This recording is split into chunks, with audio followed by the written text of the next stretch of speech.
I'm Margaret Grogan, Dean of the School of Educational Studies, and it's a pleasure to see you all here this evening. I'm going to introduce Professor Scott Thomas, who is going to introduce our speaker. Dr. Scott Thomas is a Professor of Education at the School of Educational Studies. He has held academic positions at the University of Georgia, the University of Arizona, and the University of Hawaii. His substantive work bridges K-12 and higher education and focuses on issues related to the stratification of educational experience and opportunities. In addition to this work, Professor Thomas has devoted a considerable amount of effort to research on methodological issues. He is a regular reviewer and editorial board member for several discipline-specific journals and is a co-editor of the International Studies in Higher Education series. And if you ask him nicely, he will tell you the title of his new book that he is writing, which is one of the most least sexy titles I have ever read. Please welcome Dr. Scott Thomas.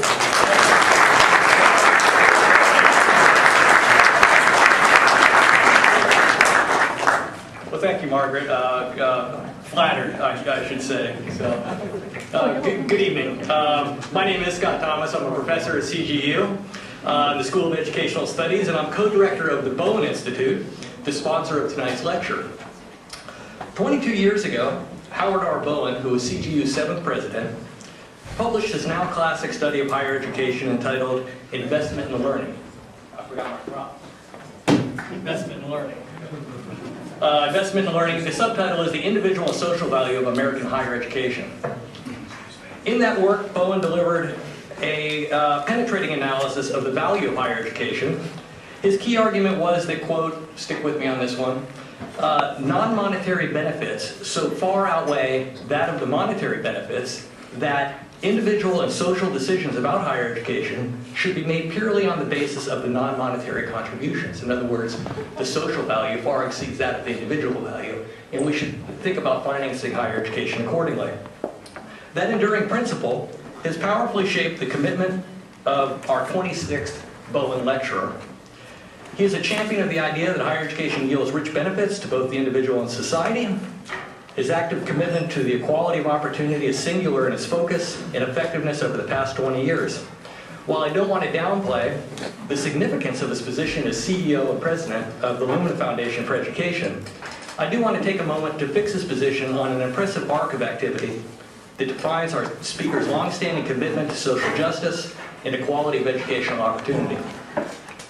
Consider 4 examples from a long list. I'm thinking about which 4.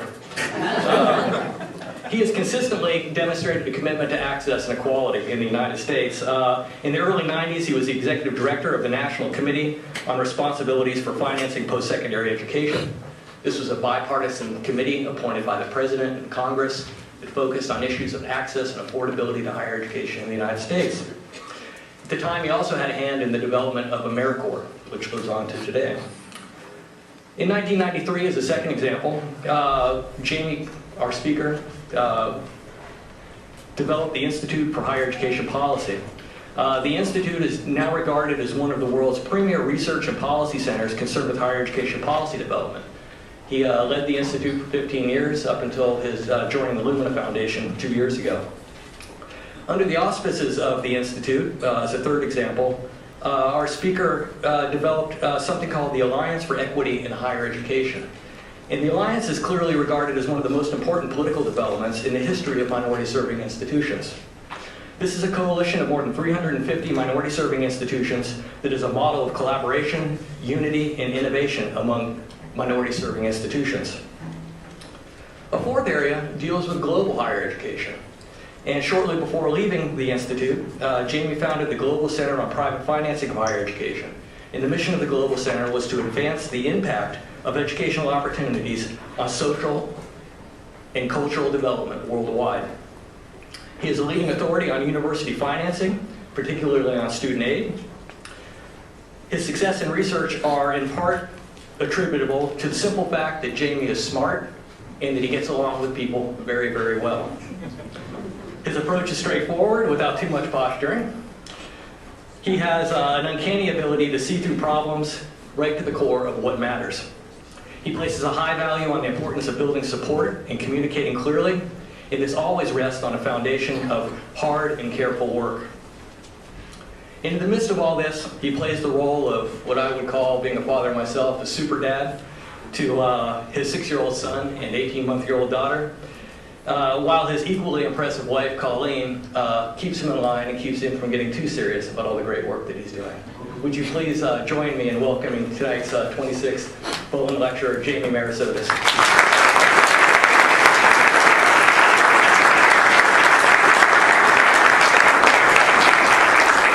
Well, thank you very much, Scott. I'm delighted to be here. Thank you for those very generous and kind words. I've known Professor Thomas for a number of years, and I've had the pleasure of following the arc of his career and the great work that he's accomplished. And I really want to thank Dean Grogan and President Huff for this opportunity to be here, to have this unique chance to deliver this year's Howard R. Bowen Lecture.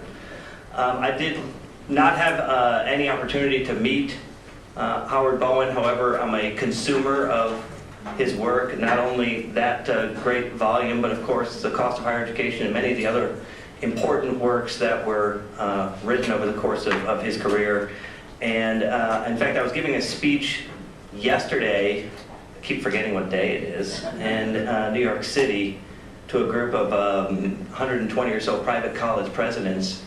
And after the speech, one of the people who came up to me was Sister Kathleen Ross.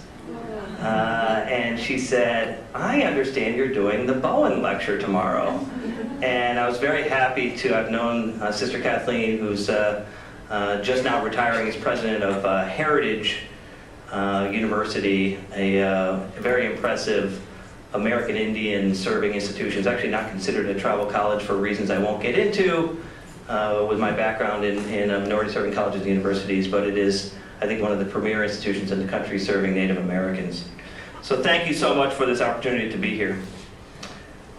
This evening I want to speak about the importance of college-level learning and share with you what I and my colleagues at the Lumina Foundation for Education are doing to emphasize the importance of what students who complete courses of study should know and be able to do. Now, on the surface, this might not seem like a very bold theme for a prestigious lecture at such an august, internationally recognized university. But as the not too subtle title of my talk suggests, I have some rather specific things to say about learning that occurs in colleges and universities, and about how we view it at this point in the history of the American higher education system. My thesis is this: we live in a world where much is changing quickly. Economic crises, technology, ideological division, and a host of other factors have all had a profound influence on who we are and what we do in higher education. But when all is said and done, it's imperative that we not lose sight of what matters most. To paraphrase the oft-used maxim of the famous political consultant James Carville, it's the learning, stupid. I think it's important to understand the context for my remarks on college-level learning, which are grounded in what is clearly a very ambitious agenda that we've set for ourselves at Lumina Foundation. Now, I know that many of you are familiar with Lumina Foundation, but for those of you who aren't, let me offer just a very quick overview. Lumina Foundation for Education is a national foundation. We're actually one of the 40 largest of the 7,000 or so private foundations in the country, with assets in excess of $1 billion. This actually makes us the single largest foundation in America that focuses exclusively on getting more Americans into and through college. For most of the 2 years that I've served as the foundation's president, we've pursued that mission by focusing on one specific aim, what we call our big goal. The big goal, simply stated, is that we want to see 60% of Americans with high-quality college degrees and credentials by the year 2025. Now, as many of you know, new figures from the Organization for Economic Cooperation and Development, OECD, put the current share of Americans with degrees in this country at essentially the same level that it's been for the last 4 decades, 40%. So, To restate that big goal, over the next 16 years, Lumina wants to increase the percentage of Americans with college degrees, a rate that hasn't increased for 40 years, by 20 percentage points. So you can see why we don't call it the big goal for nothing. We know the goal is ambitious, but we're convinced that it's attainable. I think even more important, we also feel that this goal is vital to the nation's economic stability and social security for several reasons. One obvious reason is global competition. The troubling fact is, college attainment rates are rising in almost every industrialized or post-industrial country in the world, except for the US. In fact, though we led the world for most of the post-war period, our 40% rate now ranks only 10th among developed nations for those between the ages of 25 to 34. In several other countries, more than half of young adults are degree recipients, and rates in many of these countries are continuing to climb. So if we hope to remain competitive and ensure our nation's continued prosperity and stability, we must aim high. And that's one reason for that 60% target. Perhaps even more compelling for reaching that big goal, even a more compelling reason for reaching that big goal, is that our changing workforce demands it. The knowledge economy requires Americans to have more advanced knowledge and skills. Experts agree that today's middle-class jobs, those that ensure a good quality of life for citizens, are less and less attainable without education or training beyond high school. Noted labor economist Tony Carnevale of the Georgetown Center on Education and the Workforce has estimated that by 2018, 63% of all jobs will require some form of post-secondary education or training. That's a huge increase since the mid-1970s, when less than 30% of jobs required anything beyond a high school education. Carnevale's data fits seamlessly with the latest feedback from employers, most of whom seem to be pleading for better educated workers. In a survey released just last week by the Business Roundtable, 65% of employers said that they require an associate's degree or higher for most positions. Looking ahead 4 years, employers say their greatest need will be for workers with more technical skills, more advanced degrees, and better qualifications. And right now, half of these employers say there's such a serious gap between their needs and their employees' skills that productivity within their companies is actually slipping.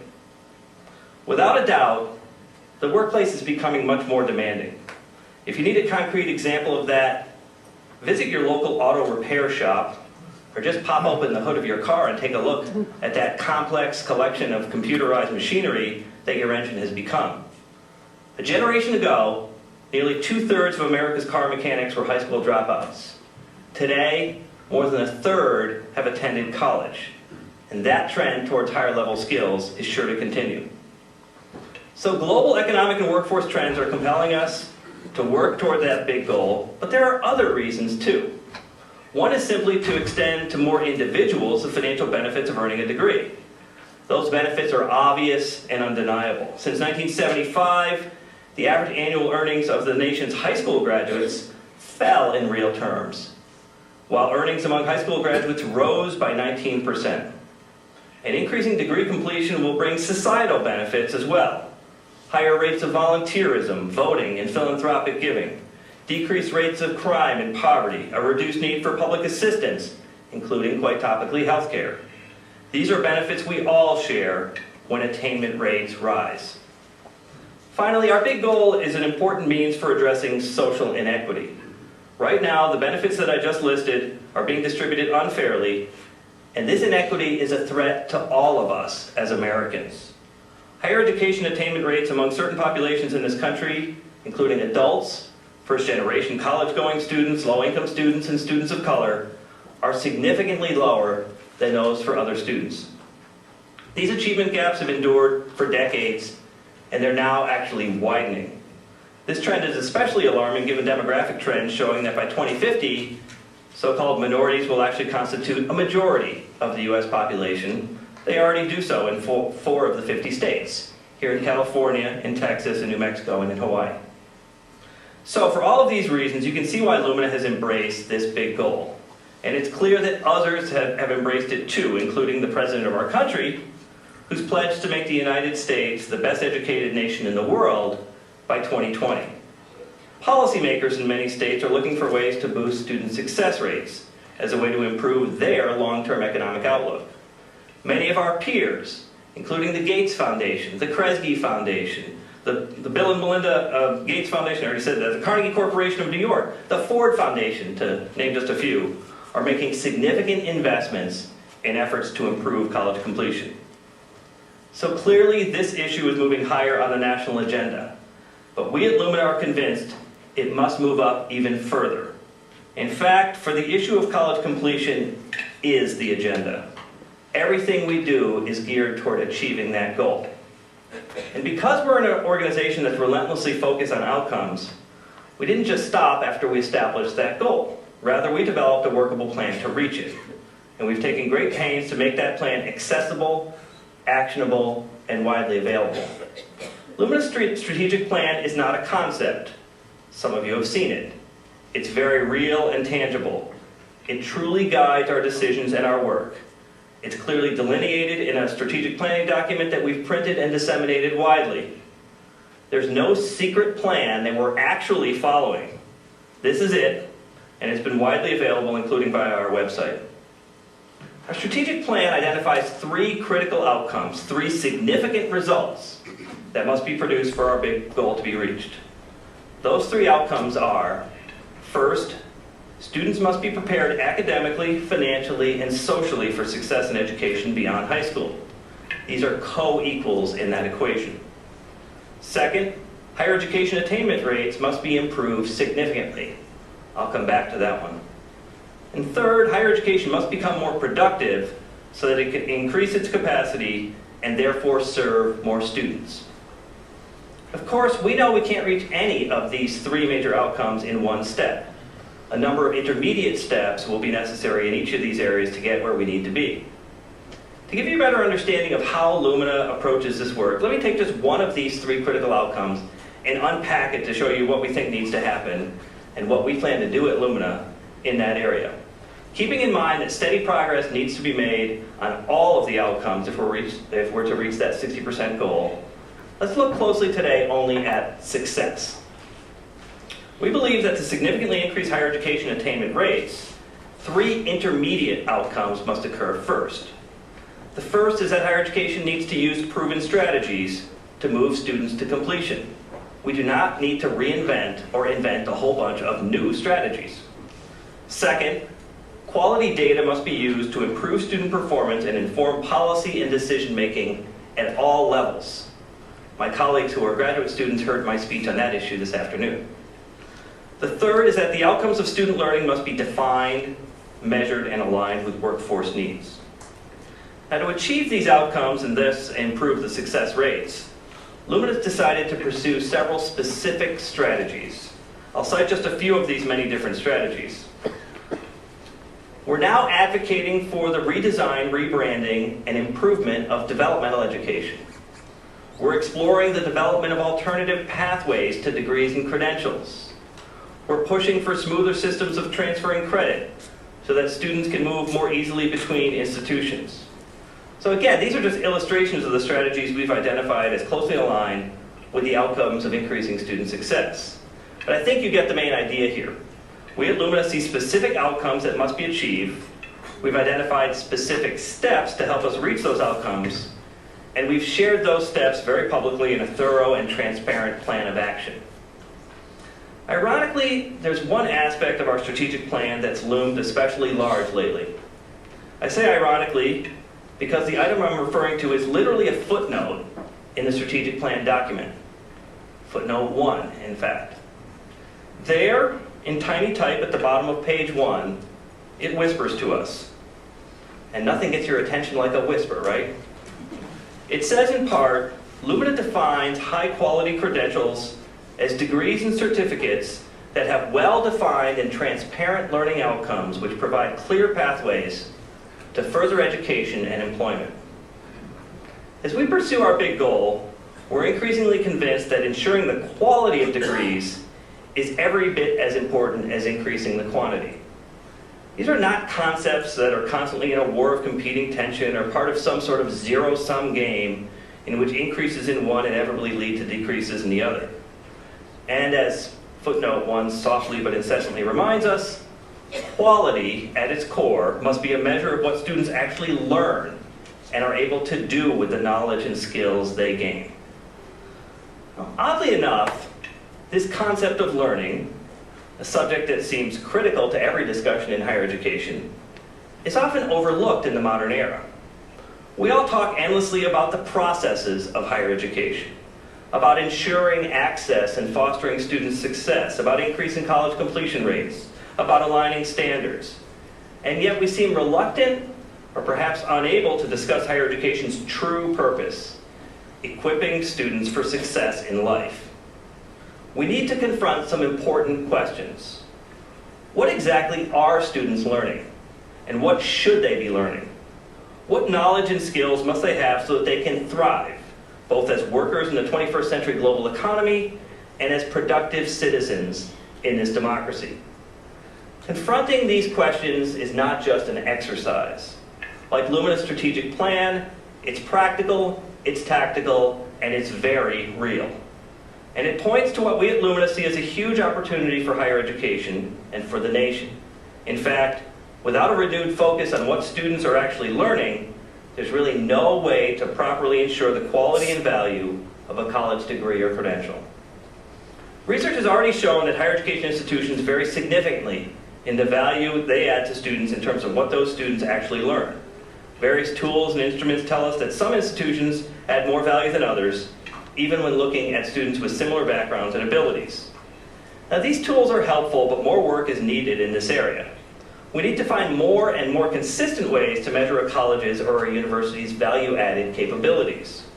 We need to find ways to better ensure that credits, degrees, and credentials actually represent the skills and knowledge students obtain and can demonstrate. Learning, that is, the knowledge, skills, and competencies a student gains by taking a course or program, really needs to be recognized as the primary measure of quality in higher education. Right now, that is unfortunately not the case. In fact, for many Americans, a quality education has no real connection to the actual knowledge a student gains or the skills he or she develops in college. Rather, it's largely a function of reputation or prestige. In other words, a degree from an elite college or university is seen as a high-quality degree. Degrees and credentials from lesser institutions are thought to be of inferior quality. That's because, in nearly all cases, perceptions of quality in higher education are now based on inputs rather than on measurable outcomes. To put it crudely, and yes, perhaps even stupidly, high quality happens when high-achieving students attend highly selective, richly endowed institutions where tradition, along with well-paid faculty and other resources, ensures their predictable success. The question is, what do these students actually learn?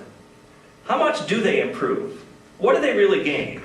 What do we as a society gain from their attendance?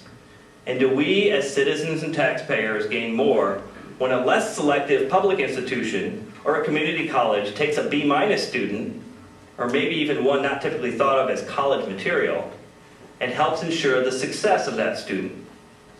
In addition, the relevance of what students learn is important. Is the learning linked to the student's needs and interests? Will it lead to further education and further employment? Right now, unfortunately, these questions are largely rhetorical. That's because there's too little credible data to justify the quality distinctions that are often made in higher education. We simply aren't doing enough to measure the specific learning that takes place in individual courses and degree programs. In most cases, we can't really tell what value an institution truly adds to its students' lives. Clearly, this needs to change. My colleagues and I at Lumina Foundation believe strongly that the American higher education system must move away from the input-based definitions of quality that so often dominate rankings to a value-added approach, one that's firmly rooted in measurable outcomes. And what's the most important thing we ought to measure? Well, I think you know my answer by now. It's the learning. We understand that such measurement is relatively new and that it's not easy. But we can no longer argue, as I think some have done, that most of what we do in higher education is not measurable. Tools like the voluntary system of accountability and the collegiate learning assessment have already demonstrated that it is possible.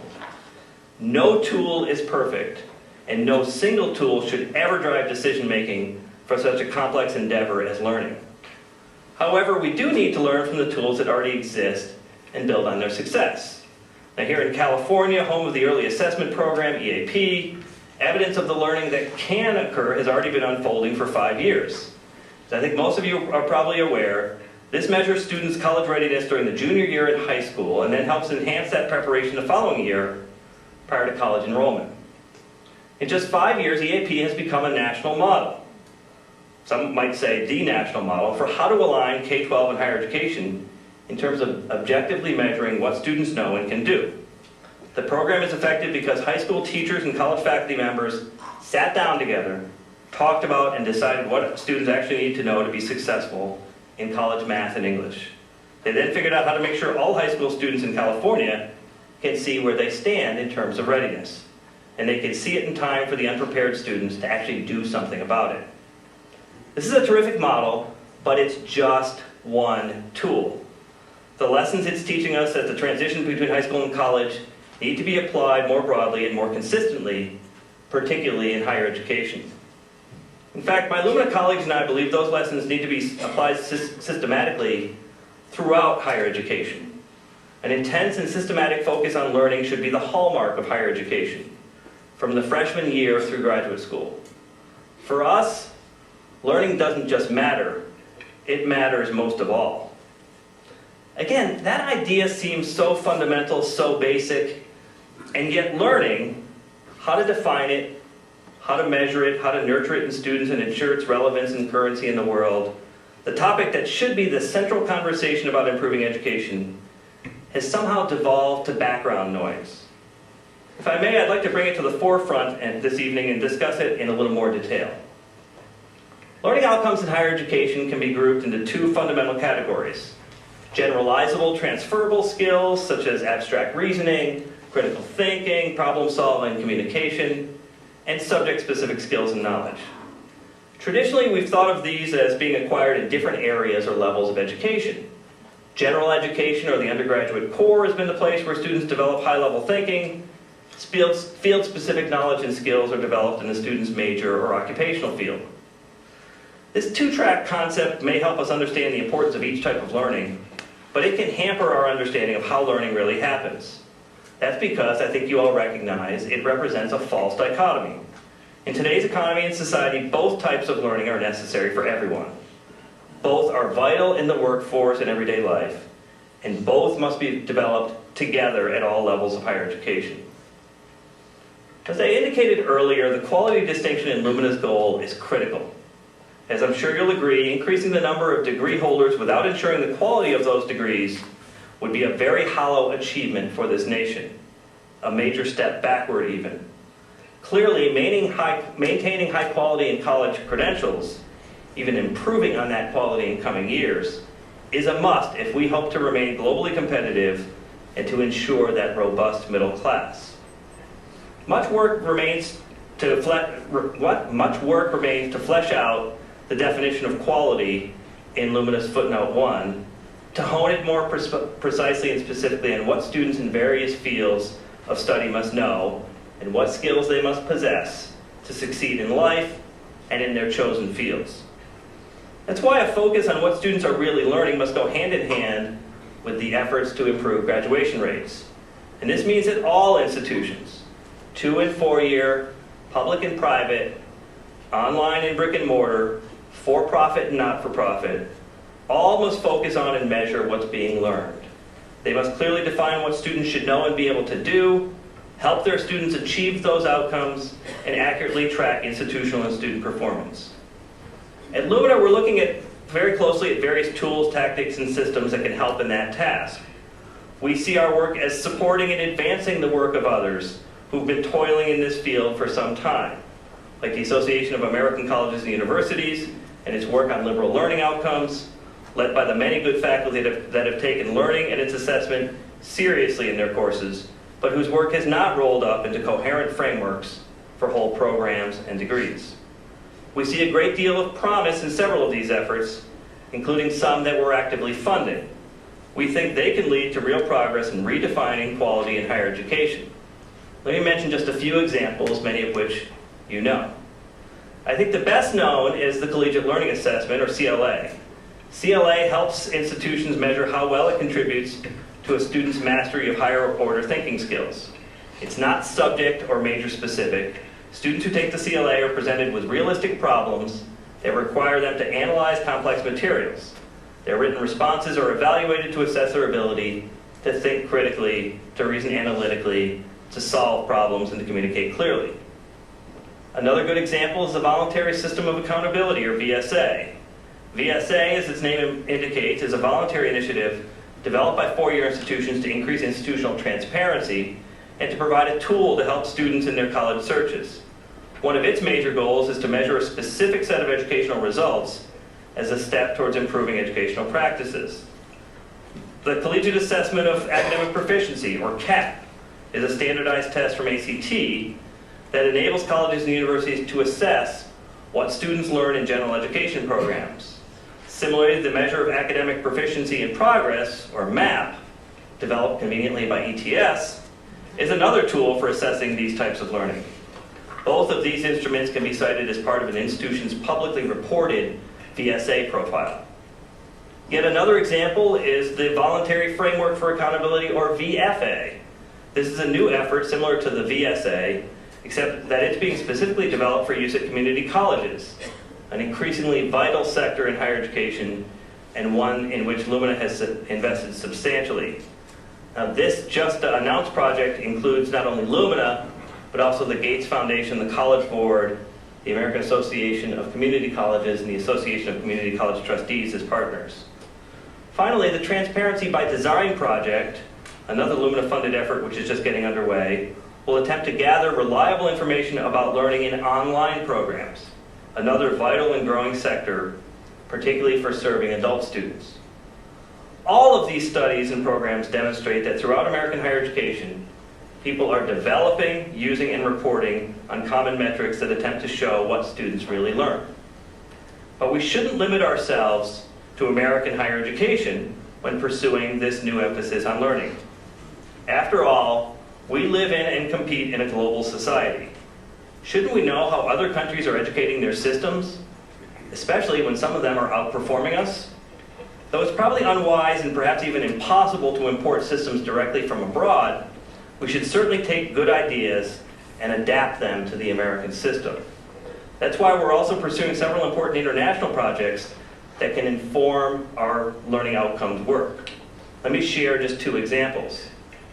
First, we're working with OECD, the Organization for Economic Cooperation and Development, to develop a method to compare learning outcomes across national borders.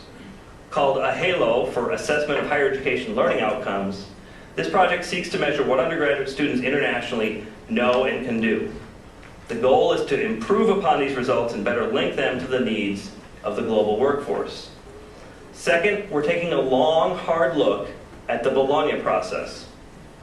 As you may know, this is the process by which 46 European countries have been working for a decade to promote transparency, coordination, and quality assurance among various national higher education systems.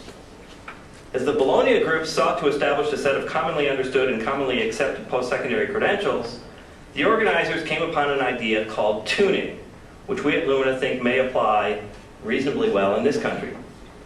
The idea with tuning is to take various programs within a specific discipline, history, chemistry, psychology, whatever, and agree on a set of learning outcomes that a degree in the field represents. The goal is not for the various programs to teach exactly the same thing in the same way, or even for all of the programs to offer the same courses. Rather, programs can employ whatever techniques they prefer, so long as their students can demonstrate mastery of an agreed-upon body of knowledge and set of skills. To use the musical terminology, the various programs are not expected to play the same notes, but to be tuned to the same key. Tuning is, very importantly, a faculty-led process that also involves students and takes into account the perspectives of employers and recent graduates to define what a student in a particular discipline should be able to know and do upon earning a degree or credential in that field. Earlier this year, Lumina launched a pilot project called Tuning USA, in which faculty members, students, and education officials in 3 states, Indiana, Minnesota, and Utah, are drafting sets of learning outcomes in a total of 6 disciplines: biology, chemistry, education, history, physics, and graphic design. They'll also attempt to map the links between those outcomes and graduates' employment options. The teams in all 3 states are attacking the work enthusiastically, and we're eager to learn what they've come up with. But whatever emerges from Tuning USA, we know that its underlying message, the message conveyed by all of the projects that I've discussed here this evening, will ring loud and clear. Learning doesn't just matter, it matters most. All of these efforts, and others that I think I lack time to mention this evening, are rooted in and serve to amplify 2 basic truths. The first is that learning, all types of learning, can be objectively measured. And the second is that these measurements are absolutely vital to ensuring the relevance and the value of a college credential. Measuring learning isn't just about testing students' recall and understanding of facts, formulas, theories, and processes, though content knowledge is certainly important. Increasingly, successful learning is seen as being dynamic and flexible. It's not so much what students know these days, rather it's about mastering the skills required to constantly know more and to use what we know. Students need to learn how to learn. Certainly, it's easier to measure and to test for knowledge of facts and formulas than it is to assess a student's mastery of skills, such as critical thinking, analytic reasoning, and the ability to break down and solve problems. But it's not impossible. The projects that I've discussed are creating and refining these kinds of measurements. But we have a long way to go. These and similar efforts must continue and intensify in the coming years. By doing this work, we'll be able to better ensure the relevance of the degrees and credentials that our colleges and universities already award. This issue of relevance is particularly acute right now when our economy is being tested in unprecedented ways. We need to abandon our historic view in higher education that we don't train people for jobs. Of course we do. That doesn't mean it's the only thing we do. But to deny that job skills development is one of the key purposes of higher education is increasingly untenable. Education also must equip people with the skills they need to adapt in whatever way is necessary as their lives change, their jobs evolve, and new opportunities arise. Unlocking the learning puzzle is important because it's really our only viable strategy to ensuring individual and social success over the long haul. After all, what we know and can do, coupled with our ability to learn, is the one thing that multiplies and magnifies our options in life. If we hope to keep all of those options open, we need to get a better handle on how to measure what students are learning. For this reason, and really for a growing number of reasons, we need a national approach to determining what people with specific degrees and credentials know and can do. A focus on learning naturally leads us to some very practical and useful steps that can improve higher education for individuals, for states, and for the nation as a whole.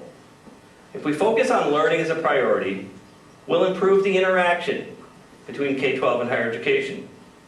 We'll find ways to ease students' transfer between institutions, especially transfer between community colleges and bachelor's degree granting programs. By defining quality in terms of learning, we'll foster innovation. This is critical if we hope to effectively serve more students. Finally, we'll create more tools that can help us better assess prior learning or experiential learning among returning adults and military veterans. We need to recognize that not all people start higher education in the same place. Any of these steps, all stemming from a focus on learning, could bring about massive improvements in higher education. Of course, it will require work and time and patience for states and higher education institutions, working closely with faculty, employers, and students to make the shift from a more input-oriented approach to one that's driven by clearly defined outcomes. And that shift will certainly be more difficult in some states than in others. Anyone who's heard or seen news reports in the last year surely must appreciate the enormity of California's fiscal problems. Just last week in San Francisco, I had an opportunity to be one of an opening tandem of speakers keynoting the annual meeting of the Association of Community College Trustees. My tandem partner, Governor Schwarzenegger, said in his remarks that the situation facing public higher education budgets is unprecedented. Interesting coming from him. These budgetary challenges can't help but hamper even the best efforts of higher education institutions and officials in this state. And yet there are relevant and worthwhile options even here. Steps that could generate huge payoffs in California's human potential. For instance, by simply making a commitment to better assessing prior learning, the state of California could unlock a wealth of this potential. Census figures show that 23% of the state's working age population, that's 4.2 million people between the ages of 25 and 64, have attended college but lack even a 2-year degree. In other words, hundreds of thousands, perhaps millions of Californians are quite close to college completion. If they could demonstrate college-level knowledge and skills arising from their life and their work experiences, how much closer would we be to that big goal? Today, there are also 49,000 California veterans enrolled in college using GI Bill benefits, and the VA is approving 300 applications every day for post-9/11 GI benefits in California. These veterans are returning to this state with significant education, training, and experience. Some of that shows up as credit on a college transcript, but much of it, including vital skills like leadership, critical thinking, and teamwork, does not. Wouldn't it be great if all of this knowledge and these skills could be assessed and recognized by both employers and the education system? Wouldn't that help these veterans and millions more adults like them move more rapidly and through the higher education system? And wouldn't that benefit all of us? Well, certainly I think you see my point. Benefits not just for a few, but for all of us. That's the promise of higher education. And that's the ultimate purpose behind Lumina's pursuit of that big goal, behind everything that we do. So as I conclude my remarks to you this evening, let me reaffirm my central thesis. I know you appreciate higher education's promise of a better life. For many of you, and certainly for me, that promise is fulfilled every day in dozens of ways.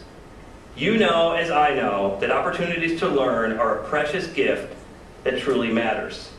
So at the end of the day, with the debates about state funding, about tuition and financial aid, about accreditation and government regulation, about tenure, about teacher education, about retaining students, and about a whole range of other terribly important processes and systems, let's remember what this great enterprise we call higher education is all about.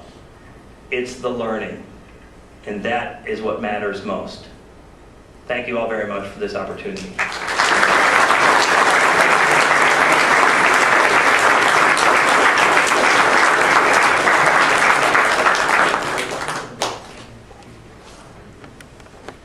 Floor is open for questions. Comments, cat calls. Alicia? Thank you. In your strategic planning process, was there a discussion of what is viewed as the underlying problem that got us into the state of affairs of the chronic achievement gap? There was a lot of discussion about the nature of the problem that got us there, and I think part of what we're reflecting in terms of our outcomes demonstrates that, right? Which is that on the preparation side, the challenges of academic preparation, financial preparation, and social preparation combined have created a huge disconnect between what we need from our higher education system and what's being presented to our higher education system in terms of enrolling students.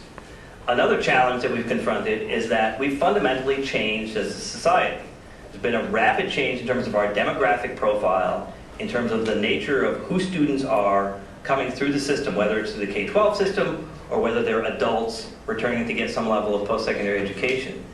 I don't think that the system has really recognized that dramatic change in terms of the nature of students, meeting students where they are, as we like to say, in terms of their work. And I think another is something that I didn't touch on tonight, but I think is terribly important, which is that we've had fundamentally a failure of leadership. And by failure of leadership, I mean a failure of leadership primarily in our public policy processes. That is, we've failed to, we in higher education now, have failed to convince policymakers that what we do has all of those benefits that I was talking about before. I do not think in this time of our history we can go forward and say if we only restore the funding cuts, everything's going to be okay. If we only get back to where we were, we're going to produce the kinds of results you're looking for. They don't believe it. They will not buy it. Those days are over. So what we've got to do is change the game and get ahead of that conversation. And in my view, this emphasis on learning is one of the key ways to get ahead of that conversation. I'm convinced in that productivity goal that I mentioned as one of our three major outcomes, that the objective of productivity, and I mentioned this afternoon in some of my conversations, is not to do more with less. That's old, that's tired, that doesn't work. What we need to do is, in the most efficient and effective way possible, get the most out of the system in terms of those high-quality degree attainment rates. Use the resources that we do have to increase the capacity of the system. If we do that, I spent 2 decades of my life in public policy on many different levels.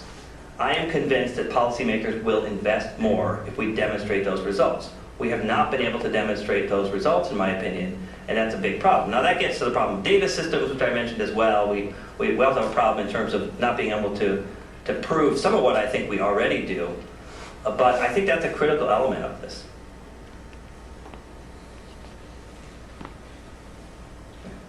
You talked about how great it would be if we could recognize the experience that people have. Yeah, I knew the experiential learning, the prior learning assessment was going to get some attention, so go ahead.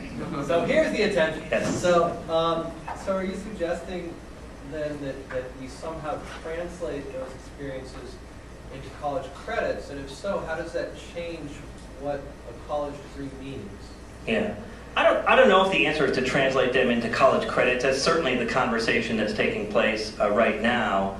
I think it's a fairly simplistic notion, because I think the problem with college credits is that credits are based on seat time.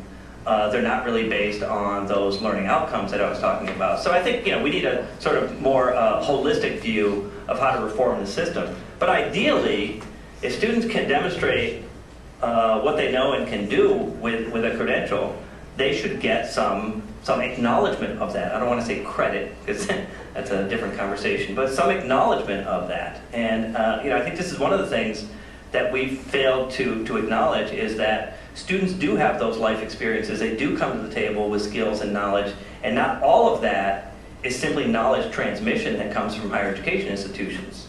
It's difficult to argue that someone coming out of the military does not have significant leadership, critical thinking, and analytic skills that we should recognize and value as part of the higher education system. To make someone who's come out of a military context start at the beginning and build those skills seems wasteful, it seems inefficient, and I don't think ultimately we're doing them any service by making them take the time to go through that process. Time, by the way, is one of our biggest enemies in this entire process. It takes too long to get the credential. It's particularly difficult for adult students to go through the process. And if there are ways in which we can accelerate the time, developing a more efficient system, prior learning assessment is one of a panoply of options. I'm all for it. But the prior learning assessment only works if we are measuring the learning, and that's the critical element. So the kinds of prior learning assessment that we're talking about right now largely don't work, in my opinion. The kinds of things, the classic, we're going to give you credit for life experience, what does that mean? I don't know what that means. But if we can become specific about those skills that we expect, whether they're content specific or generalizable, that we can test, and there's some examples of these kinds of things already taking place, like the Western Governors University. I think that that's worth building on, studying, and trying to see if we can get some scalability out of it. But it's one tool in the toolbox.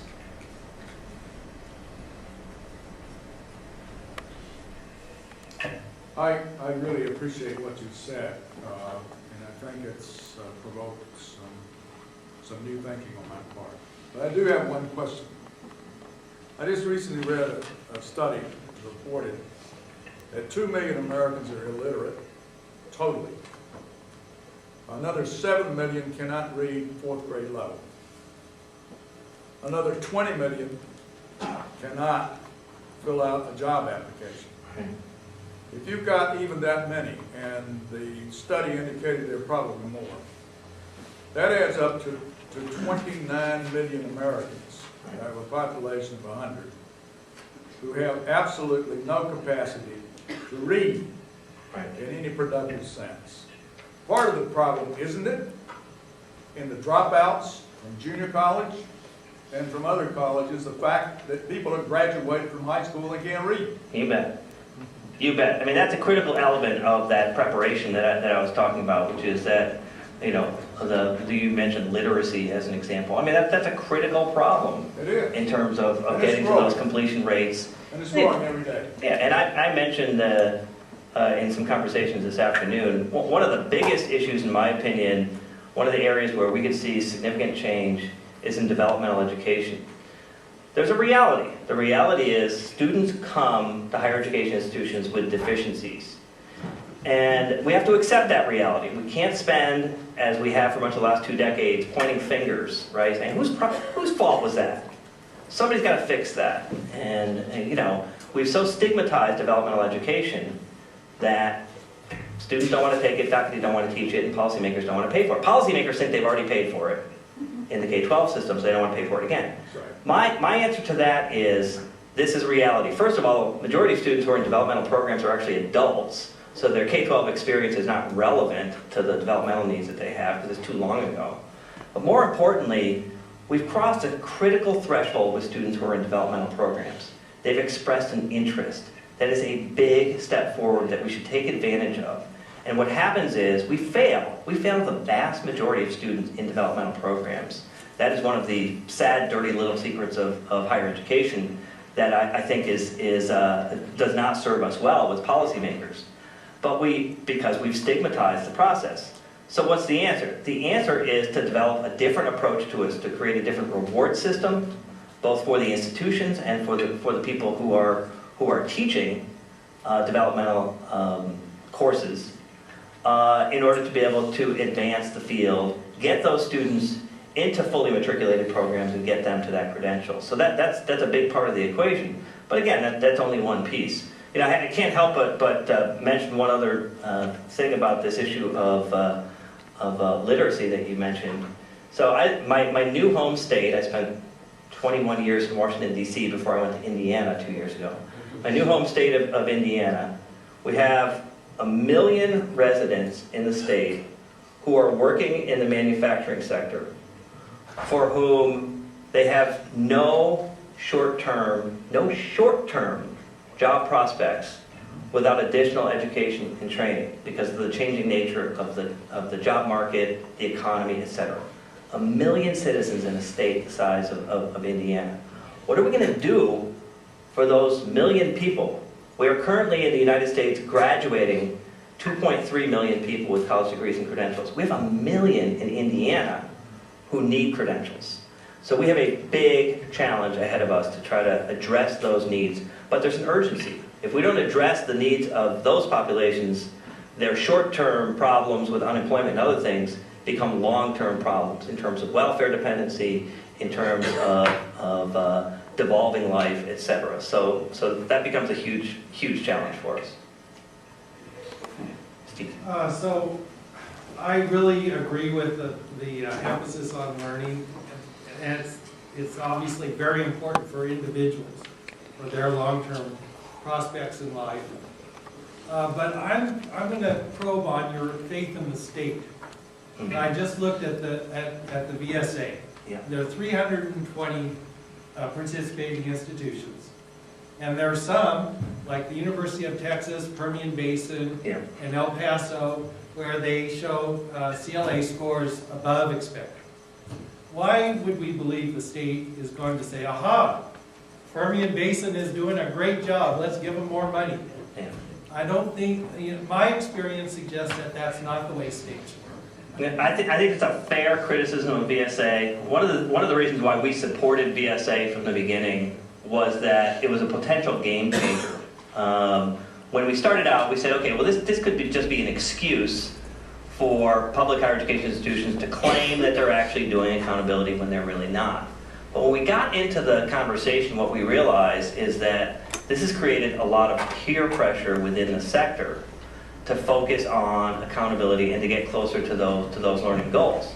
And I'll give you a really concrete example. So the last few years, I've been going to this meeting sponsored by the Forum on the Future of Higher Education at the Aspen Institute. And these are very high capability institutions, public and private institutions who are participating in this conversation. 3 years ago, when I was talking about learning, productivity of higher education, they tried to show me the back door.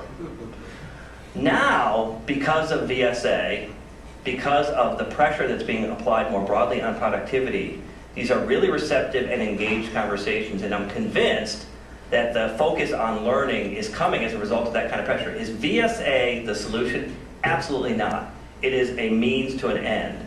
Now, if it's treated as an end by these states, then they're wrong. So I share your concern about the VSA, but I think the VSA, sort of the driving, getting everything to drive in the same direction, VSA is a powerful tool to get there.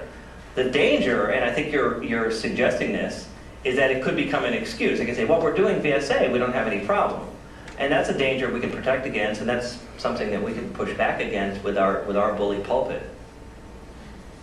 We have time for one more question. I'd like to ask a question as a devil's advocate. I'm totally in line with what you're saying. My own work is about measurable outcomes, about developing mathematical models. I'm a true believer in it. But as I'm sitting here, there's a question nobody seems to be asking, and I feel both sides should be represented in any academic discussion, so I'm going to ask it. We have a rich mosaic of higher education institutions with different goals, different methods, different purposes, all the way from, say, St. John's College, where they focus on the classics and students begin by learning Greek so they can read the classics in the original Greek, to West Point, to MIT, to Evergreen, to all these different institutions with different purposes. Is there a danger that by regularizing the outcomes of learning, we lose the spirit of creative inquiry? It's a question we get all the time, and so thank you for the softball. Of course that danger. I'm on your team. Of course that danger exists. If we're not vigilant, I think that danger does exist. Experience, however, with what the Europeans have done with the tuning process, suggests otherwise. The Europeans have now been doing this tuning for a decade in a couple dozen different disciplines. And that is, in fact, not at all what has happened.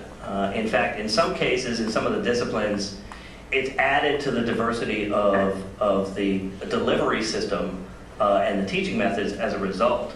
But I would say that one of the things that we've already learned from our tuning experiment is that faculty are getting together in these disciplines, and this is just one element of this, obviously, the tuning approach. Faculty are getting together, and they're having real difficulty in articulating what the differences are in degree level between what students should know and be able to do with credentials in certain disciplines. And that raises a troubling and profound question for those faculty, which is, so what is it that we're doing that's differentiating in terms of this system? Is that going to result in some sort of homogenized system? I highly doubt it. I think that's motivation for people to develop different pedagogies, different approaches, but they're very clearly focused on trying to get towards much more clearly articulated goals at each of the degree levels, and then being able to achieve those goals with a very rich set of institutions and programs. My final comment is, I believe strongly in the diversity of American higher education. It has been and continues to be one of its greatest strengths. The fact that we have public and private, 2- and 4-year, minority-serving institutions, women's colleges, this is part of the rich fabric of American higher education, and we should not dilute that in any way as a result of this outcome-based approach. Jamie, I'd like that to be your final set of questions, but since it was a technical tie between David and Daryl on that question, I'll have to give one more to Daryl. Such pressure. That's another question. Yes, I love learning, assessment, and all of that good stuff. We've been at it now for 30 years, and we still are planning to plan. far as I know. And I'm trying to juxtapose that process and discussion of outcomes and what everybody should be able to do with the loss of generations we have had now, not only into education in general, to the dropouts at every level of education, but to the sciences and mathematics. Yeah. So I feel some real urgency. You've got a big goal, 2025. Yeah. Some of what you talk about sounds like a saunter to the, we're academics. Ask me to define something and we can spend the next 20 years arguing about it. Yeah. What is it that you see from your vantage point now that are the driving to have this real change occur in that, for that big goal for 2025? This is already 2010. Yeah, I mean, you've got to do, again, many of you have read the strategic plan, so I'm telling you things you already know. But you've got to continue to focus on changing practice. That's really important. But changing practice isn't going to get us there fast enough. We've got to focus on getting scalable change for those practices that have demonstrated the greatest results. But we do have evidence of what can lead to greater results. And so part of that has to do with what we outline in terms of our other catalytic strategies, catalytic approaches. Advancing public policy, this is something that most of us in philanthropy don't do or don't do very well. This is a big part of what we're trying to do, is to educate, inform, and ultimately influence policymaker decisions around these kind of questions. Any of you who's had a conversation with a state legislator in the last few years will recognize that they have incredibly simplistic, outdated notions of higher education. But it's useful to go through that process to say, my God, they're talking about a system that no longer exists because it's their own experience. They're reflecting their own experience, or they're reflecting what they think their experience was, probably. And that system fundamentally no longer exists. So that's a big challenge. The other is, again from the strategic plan, you cannot underestimate the importance of changing the public's will for this kind of scalable change. You've got to convince the public that this matters, or there won't be the kind of pressure for us to change what we're doing in the institutions and the pressure on policymakers to make the right investments to get to that kind of change. And I think changing public will is a very serious hurdle. Some think that's the craziest of our three catalytic approaches, that we're somehow going to penetrate the psyche of the public on these kind of issues. But ultimately, there's an opportunity with the public will building right now because of that connection to jobs. I mean, I recognize the inherent dangers of excess focus on jobs as one of the critical outcomes. But we should seize this moment right now, because that is a way for the public to understand how important this is and how important the stakes are if we don't invest in the success of the higher education system. Consequences are enormous in terms of the potential for negative outcomes for our country. We will not die a slow, painful death. It will be a precipitous decline, in my opinion, if we don't make the right kinds of investments. Look at the evidence from the rest of the world. Look at how much has changed in 1 decade. In Korea, in Japan, in Sweden, in countries who we've collaborated with, in the UK, in Australia. A lot is changing very rapidly. A decade from now, if we're still having these kind of nice conversations, we're going to we're not going to be 15th in the world, we're going to be 30th. And I think that's a really frightening danger for our country. Thank you very much.